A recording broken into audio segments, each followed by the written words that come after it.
பாண்டியம்மாக்கா. என்னய்யா வாயா. என்னக்கா என்னாச்சு? ஒன்றும் உடம்புக்கும் முடியலையா? ஊசி எதனாவது போய் போட வேண்டியதானே? கிட்ட சம்பளம் வாங்கிட்டு ஊசி போடலான்னு பார்த்தேன். அட ஆமாக்கா, நானே தரலான்னு தான் இருந்தேன். இந்தாம்மா. சரிங்கய்யா. சரி, இந்த தோப்பில் காய இருக்கணும், அதுக்கு தான் ஆளுங்களை கூப்பிடலான்னு வந்தேன். சரி, அப்படியே ஒன்று ஒரு எட்டு பார்த்துட்டு போகலான்ட்டு வந்தேம்மா. சரிம்மா, உடம்பு சரியான அதுக்கப்புறமா வாம்மா. சரிங்கய்யா. பிள்ளை கூப்பிடுறியா? அம்மா நல்லா இருக்கியா சாமி? நல்லா இருக்கம்மா, நீ நல்லா இருக்கியா? நல்லா இருக்கியா? கேண்டீனுக்கு பணம் கட்டணும்னு சொல்லியிருந்தேனேம்மா. அப்பா மறந்துட்டப்பா.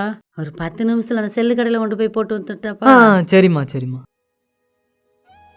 இந்த 100 ரூபாயை ஊசி போட வச்சுக்கிட்டு மிச்சத்தை பிள்ளைக்கு போட்டு விட்டலாம். ஐயா சொல்லுமா. பிள்ளைக்கு பணம் போடணும். சரிம்மா, எவ்வளோமா? இந்த நம்பருக்கு ஒரு 1500 ரூபாயை போட்டு விடியா? போட்டாச்சுமா. மா ஏய்யா சர்வீஸ் சார்ஜ் தரணுமா? அப்படின்னாயா? அமௌண்ட் ட்ரான்ஸ்ஃபர் பண்ணதுக்கு சர்வீஸ் சார்ஜ் தரணும். நீங்கள் எவ்வளவுயா? 100 ரூபா கொடுங்க. ஐயா ஒரு 80 ரூபா எடுத்துட்டு ஒரு 20 ரூபா கொடுக்குறியா? காசுலாம் கிடையாதுமா.